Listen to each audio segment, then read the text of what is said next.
umaga mga kapangkain dyan. So, sa nakikita nyo ngayon, ako ay may sakit. Mukhang walang sakit pero may sakit ako. Tinubuan kasi ako ng tigdas hangin. Yung may dot-dot na maliliit na kulay red. So, kahapon, ay hindi kahapon, kasi Friday na ngayon eh. Nung Thursday, hindi pala, Wednesday nagsimula yung yung pakiramdam na masamang pakiramdam kasi pag uwi ko pa ng trabaho, okay pa naman. Tapos pagdating ko sa bahay, nag-iba na yung pakiramdam ko, parang ewan, hindi ko mawari. So, kinagabihan, nilagnat ako. Then, pagkising ko na kinaumagahan ng Thursday, kinamot ko yung aking paa. Kinamot ko to.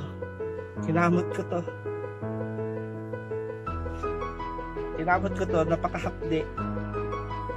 Doon ko lang na-realize na may tigdas hangin pala ako. So, tinignan ko na yung buong katawan ko. Ang naapektuhan lang naman, paa, legs, saka dito sa sa kabilang kamay. Pero sa katawan wala. Hindi tinubuan.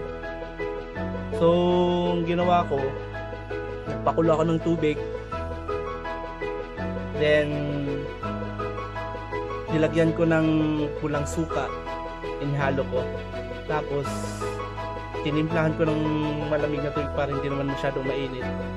So, nung medyo okay pa naman yung init, ramdam mo naman pag pinahid sa katawan.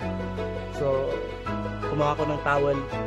Pinahid ko dun sa mga, lalo na sa mga parting may red spot. At sa buong katawan na rin para mai-release yung lamig. So after that, pagkatapos mong mapahiran lahat, mag-jacket ka agad para after that, i-release na yung mga pawis.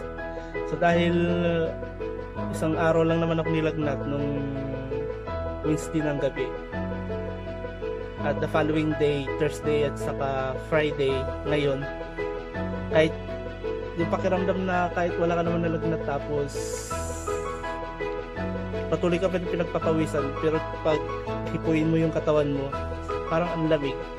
So ang ginagawa ko na ngayon, pero 3 beses kong ginawa yung yung pagpapakulo ng tubig na may suka sa pahid sa effective naman, pinagpawisan ako tapos nawala yung isang beses lang ako nilagnat, hindi naman na yun nasundan.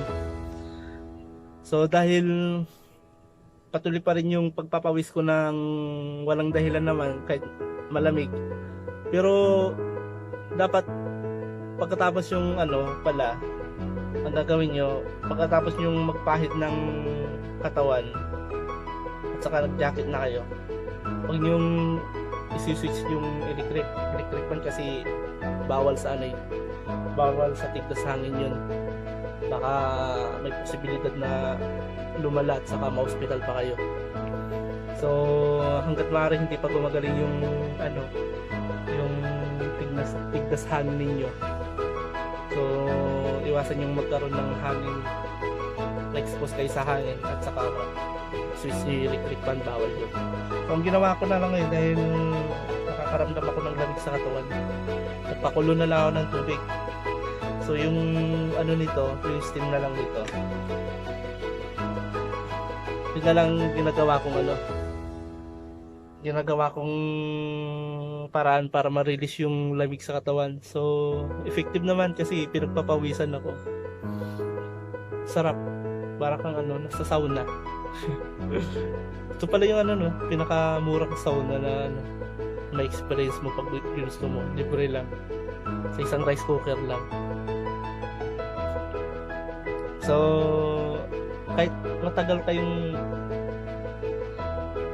magkaganito, sarap naman sa feeling. So habang ginagawa nyo to, dapat lang tiis-tiis lang din kasi minsan nakakangawit din, pero masarap yung sa pakiramdam kasi yung steam niya nanunod sa katawan. Kaya mo lang mapawisan tong jacket at saka damit mo. Ang mahalaga naman, gumaling tayo. Ay nako, sarap. So, sa mga ano dyan, mga kapatid natin dyan, mga kapampangit. So, pag naka-experience kayo ng magkaroon ng tigtas hangin, effective yun yung gagawin ninyo. Pagkatapos yung lagnatin o masakit pa rin yung ulo ninyo, at saka lumabas na yung rashes, yung red na dot. Kasi minsan sinasabi nila isa sa mga sintomas ng COVID yung pagkakaroon ng rashes. Pero nung wala pa namang COVID dyan, naranasan naman na natin yung rashes na yan, yung tigdas hangin na yan. So basta mahalaga yung rashes lang naman at sa lagnat, at saka isang beses ka lang naman lagnatin tapos lalabas na yung rashes. So ibig sabihin normal lang naman yun, normal na lagnat, kasi naranasan na natin dati yun. So hindi siya COVID kasi may pang-amoy pa naman ako, may panlasa at saka magana sa pagkain. Pero ramdam mo yung pagkatapos ang sintomas kasi ng pagkakaroon ng tigdas hangin, sasakit yung buong katawan mo, saka lalagnatin ka, tapos hindi ka masyadong makatulog, sobra, pabaling-baling ka lang. Tapos pagkatapos lumabas yung rashes, doon mo ma-experience na yung kung isang party ng may rashes, pag nahawakan mo yun o kaya na nadampian, mahapdi. So kailangan wag mo siyang magalaw-galaw para at least hindi siya mamula. Pero ngayon wala na. Aray. Paso ako. Pero wala na rin. Pero mayroon pa ito. Habang natutulog kasi ako, aray ko.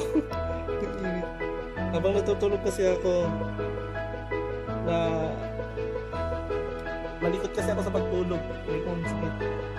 Kaya nagkaka-red. Kasi syempre yung tela at saka yung rashes sa legs ko nagrarabing ba?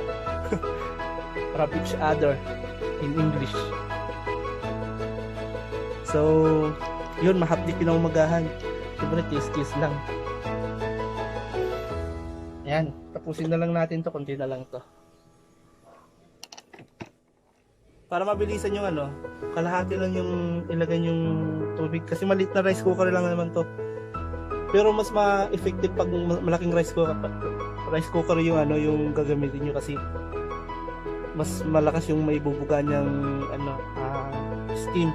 Pero dapat ilayo nyo yung katawan nyo, kasi nakakapaso din. Kahit na sabihin yung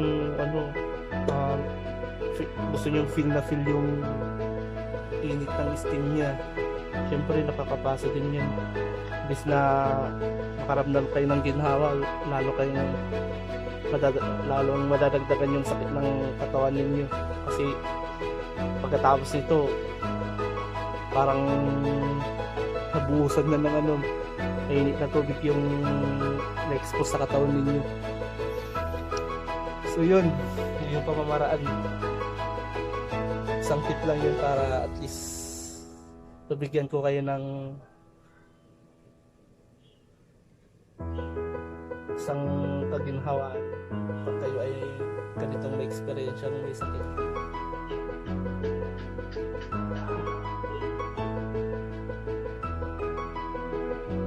Ayan, pagpatuloy lang natin. Ilang araw ako hindi nakatulog kasi sa talaga patutulogin to, kasi masakit talaga yung masakit yung ulo mo at saka katawan mo din. Kaya limit mo talagang mag-take din ng ano, ng sabayin mo yung mag-take ng gamot. Ang tinitik ko, Alaxan FR. Kasi effective yun, nawawala yung sakit ng katawan ko. Pero yung lamig ng katawan hindi naalis eh. Kahit naka-jacket ka, patuloy pa rin na ano, patuloy na pinagpapawisan ka, at saka yung pawis mo na ang lamig. Feel mo sa katawan mo, napakalamig siya.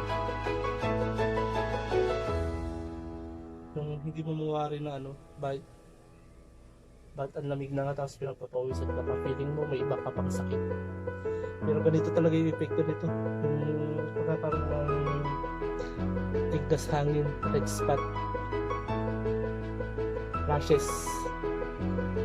Sarap. Tapos alam niyo ba, para ano, kasi di ba pag ilang araw nakakairita sa ulo dahil magkakaroon ka ng balakubak. nung Wednesday, syempre naligo ako noon. Tapos nung Thursday, hindi ako naligo. Tapos nitong Friday din, yun nga, hindi nabasa yung ulo ko. Kasi nga, hanggang pahid lang sa katawan yung ginawa ko. Tapos ngayong Friday, talagang ang katina ng ulo ko. Ang ginawa ko, pagkatapos kung nagpahid kanina, na may, syempre yung mainit na tubig, nilagyan ko ulit ng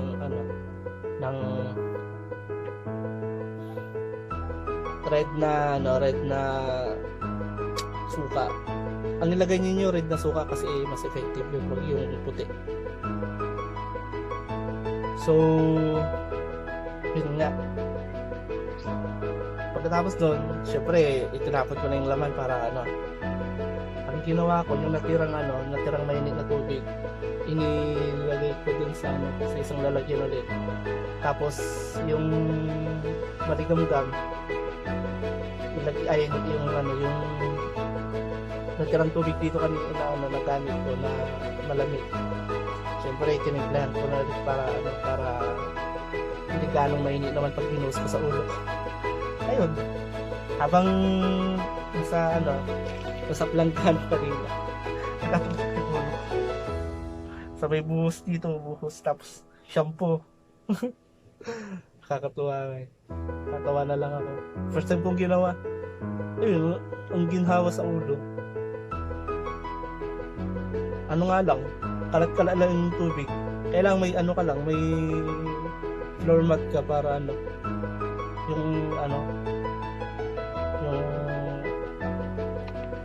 ganyan. Para at least hindi ka naman bahayin dito sa mga talsik-talsik na tubig. So yun, kaginhawa yung ulo ko kanina, hindi na makati. Yung papawisan pa rin ako. So guys, sa mga nakaka-experience dyan, mag-comment na naman kayo kung may iba pa kayong mga ginagawa, kung kayo ay nakakatigdas hangin, para naman madagdagan yung kaalaman ng ating mga kababayan dyan, mga kapampangit dyan. Matulungan natin sila at para tuluyan din gumaling katulad ko. Ilang beses na akong nagkaroon ng ganitong sakit. So ganito lagi lang yung ginagawa ko para kasi ito na yung nakasanayan ko eh. Ito lang ang alam kong gamot para mawala, gumaling ako. So kung kayo man ay may share dyan kung paano ang ginagawa nyo para gumaling, kung may mga rashes kayo na lumalabas sa katawan, tigdas hangin.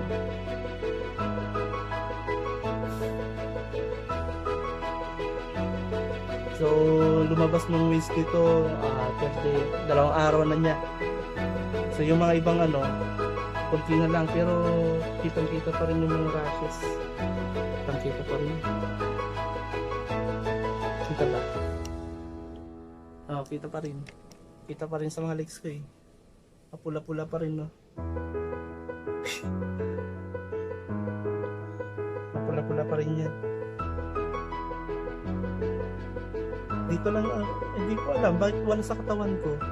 Pero nung last na nagka-tigdas hangin ako, buong katawan talaga, pati dito, ang pula-pula. Dito. Mapula rin sa para kang kinagat ng mga bees. Mga tawag dun sa Ilocano sa amin, alimpipini. Maliliit na bee. Sarap. Kanina kasi natutulog ako, pinagpapawisan pa rin ako.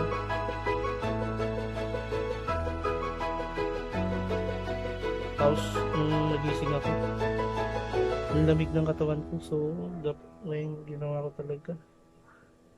Nagpakulo na ako ng tubig. So, tsaga-tsaga na lang muna. Lapit na lang naman ito. Pero dapat magana rin kayo sa pagkain na para hindi mawala yung hindi mawala yung resistensya ng katawan ninyo. Kasi yung yung unang pupuntiryahin yung hihina yung katawan mo. So ginawa ko kasi, pinilit ko talagang kumain. Kahit yung pantulak ko na lang. Kung may gatas kayo, kaya Ovaltine, kaya Milo, yun na lang yung pantulak yung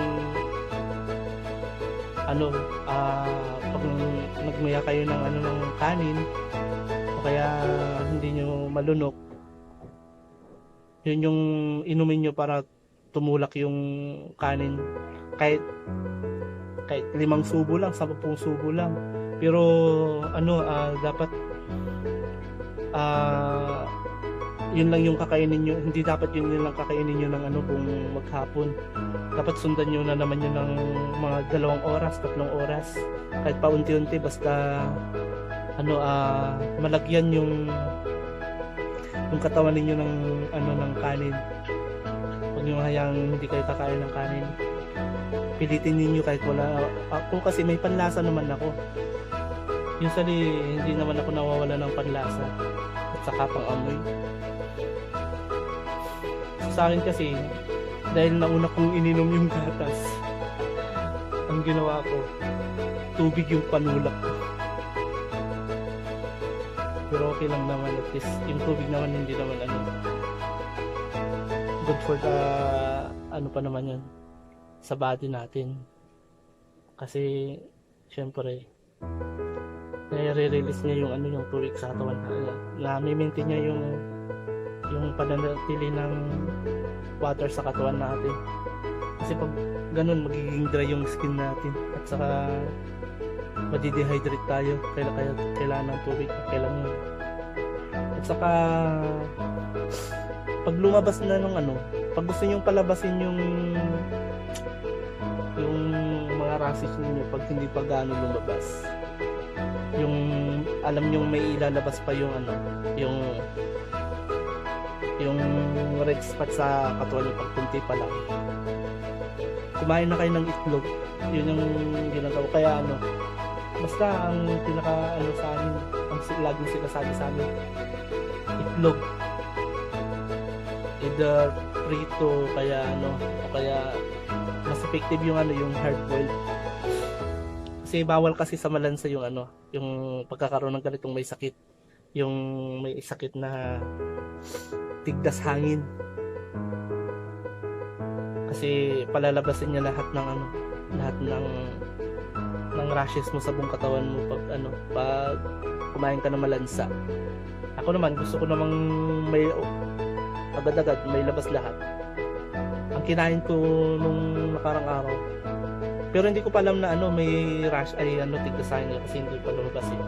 Kumain ako ng ng pinakbet at saka ano ba kinain? Sardinas. Doon lumabas. Bawal kasi yung malalansay. Ay yung pinakbet, may bagong yun eh. At saka yung sardinas, malansa siya.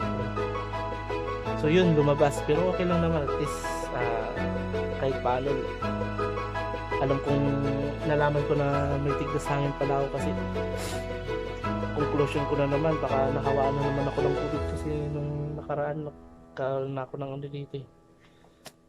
Na-quarantine na kami dito kasi may nag-positive dito sa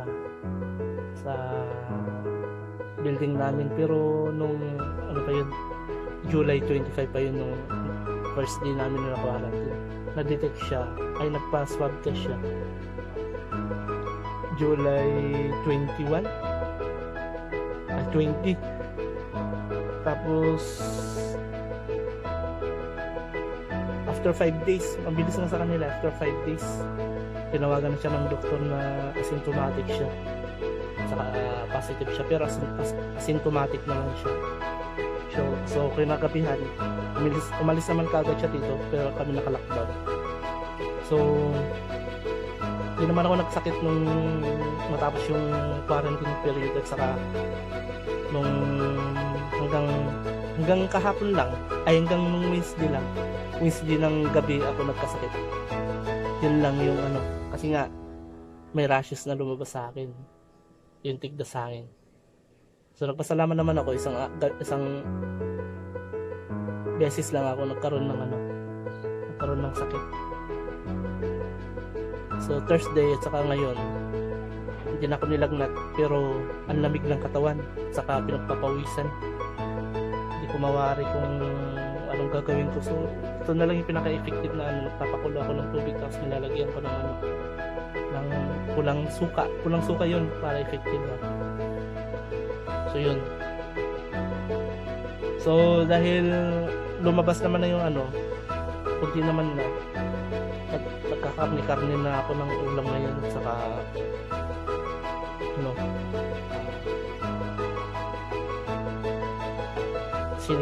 sinigang na isda. Pero okay naman na, wala naman na lumabas sa katawan ko. Talagang nagpapagaling na lang. Ay nako, sarap. Tapusin ko na lang to. So yun guys, mag-comment na lang kayo dyan ha, kung mayroon pa kayong pinaka-effective na may tuturo sa ating mga kapampangit dyan na nakakaramdam na ganitong sakit, para naman matulungan natin yung iba, at saka magkaroon sila ng mas maraming idea, sila ng may option kung ano yung gagamitin nilang paraan para mas mabilis gumaling. So ingatan nyo yung sarili nyo, pero sa totoo lang hindi ko naman akalain na nadadapuan ako ng ganitong sakit ngayong buwan na to. Kasi yung pamangkin ko, yung dalawang pamangkin ko, pero makakahiwalay kami ng lugar. Yung pamangkin ko sa Pangasinan, nauna na siyang magkaroon ng ganito, tigdas hangin. Tapos sumunod tong pamangkin ko dito sa dito rin sa malapit sa akin, dyan lang, mga 15 minutes na lakad mula sa boarding house nila. Tapos yun, ako yung pangatlong tinamaan. So hindi ko alam kasi kung saan nakukuha, basta na lang naman lumalabas na lang biglaan. So ingat na lang, kung hindi talaga mapipigilan, ganito na lang yung mga advice na sinabi ko, at saka yung mga magko-comment pa dyan sa baba, kung may mga advice pa sila, yun na lang yung gawin ninyo para mas effective, at saka mas mabilis kayong gumaling. Kasi ang pinaka matagal na gamutan nito, 1 week yata. Alam ko 1 week. So para maagapan ka agad, kung makita ninyong may rashes kayo, kung para mailabas nyo kagad, ayun, kumain kayo ng hard-boiled egg para at least mailabas ka agad. Mas maganda kasing full tank naman ilabas kagad para at least sana na yung ano, yung pagpahid mo kasi ano eh, mahapdi siya eh. So dampi-dampian mo na lang siya. Huwag mong isang pahiran talaga na ano, isang pasadahan mga pahid kasi mahapdi, masakit. Dampi-dampi nila hanggang ano, ulit-ulitin nyo lang yun siguro twice a day, isa sa umaga at isa sa gabi, para at least sure na ano, na really tawag dito mouth of numbers, kung kukunti siya kasi paunti-unti lang nawawala eh. Kaya sa akin kunti na lang. Mapupula nung ano to, nung kahapon, sobrang pula. So tinaga ko na lang talaga na ano, ganun. So paano yun guys? Paubos na rin tong skin ko. So mag-iingat kayo lahat sa panahon ngayon na new normal. So doble ingat tayo lahat. Hindi natin masasabi kung kailan tayo makakasakit. Lagi lang tayong handa. Salamat sa patuloy na pagsuporta. Thank you, bye bye.